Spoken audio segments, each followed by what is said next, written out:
Setting up an automated drip irrigation system may have been one of the best decisions I've ever made for my garden. And today I'm going to share with you the 5 steps that I take to design and set up my drip irrigation systems so they function perfectly every time. The common misconceptions are that drip irrigation systems are extremely difficult to set up, and two, they're really expensive. And honestly, neither of those are true. You just have to understand the principles of how a drip irrigation system works, and you can easily assemble one together into a modular system, and it's going to cost you less than $200 for the average garden. And to me, even if they were difficult and expensive to set up, the benefits outweigh those costs completely. This is my main vegetable garden. It has 300 square feet of growing space, and I never have to lift a finger to ensure my garden beds are properly watered. And in southeastern Virginia, that is a big deal because in the summertime, it can get extremely hot and extremely humid, and our plants need consistent water if we want them to grow well, which we obviously do.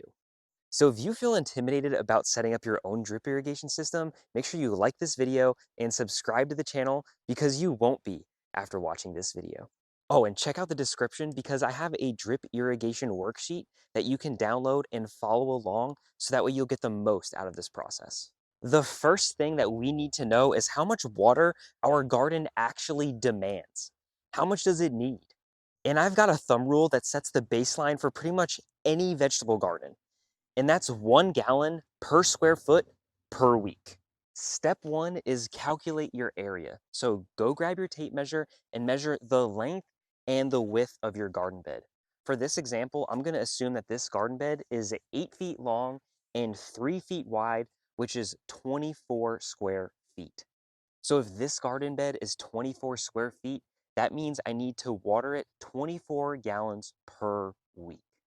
Step two is that we're going to divide this between 3 different sessions because watering deeply and infrequently is better for your plant's roots and the soil. So if we divide 24 by 3, that's going to give us 8 gallons that we need to water every single session. So if all of your garden beds are the same size, you'll only need to do this calculation once.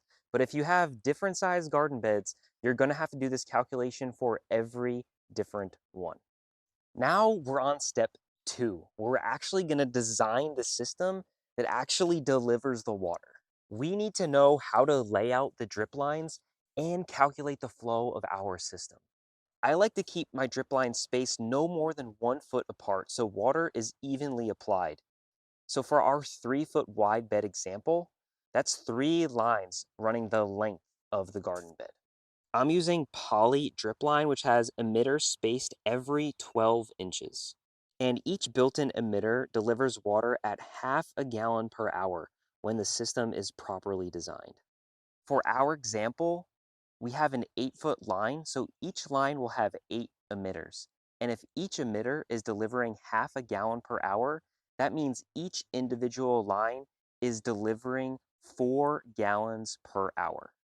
And since this bed has 3 lines, 4 gallons per hour per line times 3 lines equals 12 gallons per hour for this whole garden bed. Lastly, we want to convert gallons per hour into gallons per minute because our systems are going to be ran for minutes usually and not hours. So if we take 12 gallons per hour and divide it by 60 minutes in 1 hour, we will get 0.2 gallons per minute. Not really very much. Similar to step one, if all of your garden beds are the same size, you'll only have to do this calculation once. But now you should be able to easily determine your flow rate for each garden bed using these steps. Now for step three, let's talk about all of the parts you're actually going to need to set up this system. And if you haven't downloaded my drip irrigation guide that is in the description, all of the parts are listed in there. So pause the video, go get the guide, and come back when you're ready. It all starts at the spigot with a timer. This will control when and how long your system will run for, so you don't even have to think about it. I use a 2-zone timer because I need to run 2 different zones independently And that's something that we're going to talk about later on in this video. So make sure you stick around until the end because it's extremely important for your system to function properly. Next in the line, we have a check valve, and this prevents the water from flowing back up the line when the system turns off. You don't want any dirty water getting back into your clean water system. Next is our pressure regulator, and this is extremely important, especially if you're using drip lines like we are. Those systems are only rated to 25 psi, and your home water pressure can regularly operate at around 60, 70, even higher pressures. So if we don't have a pressure regulator, you can easily just blow out your system. After the pressure regulator, we have a filter. This is going to filter out any debris or sediment that could potentially clog our drip lines. From there, we have our 3/4 inch poly supply tubing that then goes and branches off to every single one of our garden beds. And the beauty of these systems is that they're completely modular. These lock fittings, you can literally just unscrew them, you can pull them apart, they friction fit together, you screw it back on, and this works for every single fitting, valve, T, elbow. So the system is really, really simple to put together and it will perfectly fit any space. At each garden bed, you're going to have a poly supply line header at both ends of the garden bed, which is going to connect to the drip line that actually delivers the water to your plants. Having a header at both ends of your garden beds ensures that there's always water flowing to your drip lines. Let's say that this line gets clogged from this side. If I didn't have this header, water would get up to this point and stop, which means all of this wouldn't be receiving water. But since this header gets supplied from other drip lines, the water can flow along and supply the other side of the line, even if there is a clog. If you've looked up some other drip irrigation systems in the past, I guarantee you they don't have that feature because that's some big brain engineering for you. I also like adding valves at every single one of my garden beds because if my system springs a leak, which it will occasionally happen, I mean, I've had this irrigation system for over 5 years and I've only had 2 leaks so far, and they were both caused by me. But this gives you the ability to isolate this specific garden bed without having to turn off the system at the timer. Again, we don't want to have to touch the timer ever. And coupled with the easy to install fittings, the supply line and the drip line can easily be cut to size. And all you have to do is use a hole punch and these little barb connectors to connect your drip line into the supply line. Now that we have a better understanding of all of the pieces and parts that are going to be used to create the system, we're going to move on to step 4, which is actually figuring out how long we're going to run the system for. And if you're getting a ton out of this video so far, make sure you like this video and subscribe to our channel if you haven't already, because you will then get notified of every single video I create, and it lets YouTube know that I'm doing a good job using my engineering practices to break down gardening and homesteading concepts so that way you can make them more efficient and in the end, grow better plants. From steps 1 and 2, we know that our example garden bed needs to be watered 8 gallons and has a demand of 0.2 gallons per minute.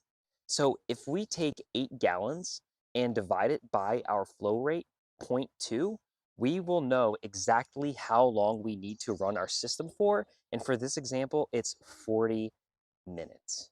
Set your timer, walk away, done. But if you have multiple garden beds, there is one more thing that you have to think about, and it's having multiple zones.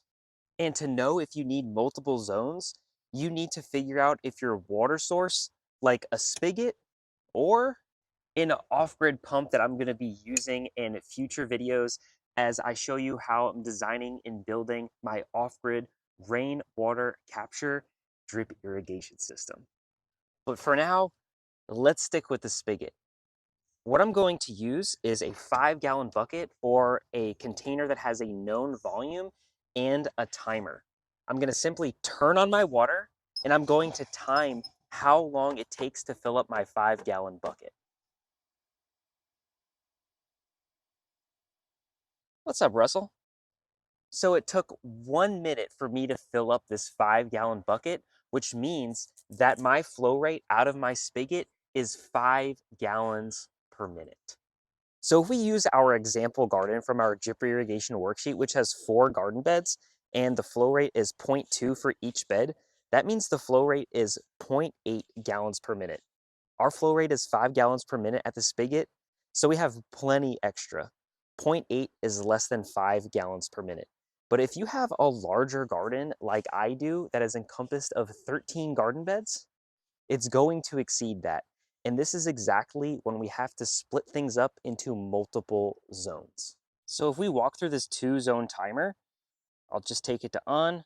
What I'll go to is how often, as I said, every 2 days. I like to water about 3 times a week. Some weeks will be 2, some weeks will be 3. As long as it's evenly split, it's okay. How long are we going to water for? My garden, I need 26 minutes. And we need to know the start time. If we need multiple zones, they cannot start at the same time, because if they do, then the demand will be more than the supply. That's why we have multiple zones, so they're not running at the same time. So my zone 1 will start at 5 a.m. and run for 26 minutes. So just to make sure I was safe, I had zone 2 start at 5:30. So there's a little bit of a delay before this one starts to ensure that I'm getting proper flow in both of my zones. And that's the whole system. Now you have everything that you need to be able to go out there and design and build your very own drip irrigation system for the first time, or maybe make some refinements to the system that you already have. But go into the description, get that drip irrigation worksheet, print it out, and take it out into the garden with you while you design and build your system. There are step-by-steps in there which you can physically fill out for your specific garden. And if you do want to take things a step further, or you're like, Phil, I value your video. I got a ton out of it, but I am still so lost. Don't worry, I am here for you. I do one-on-one consultations, so I will also put a link in the description to my website, to my consultation form.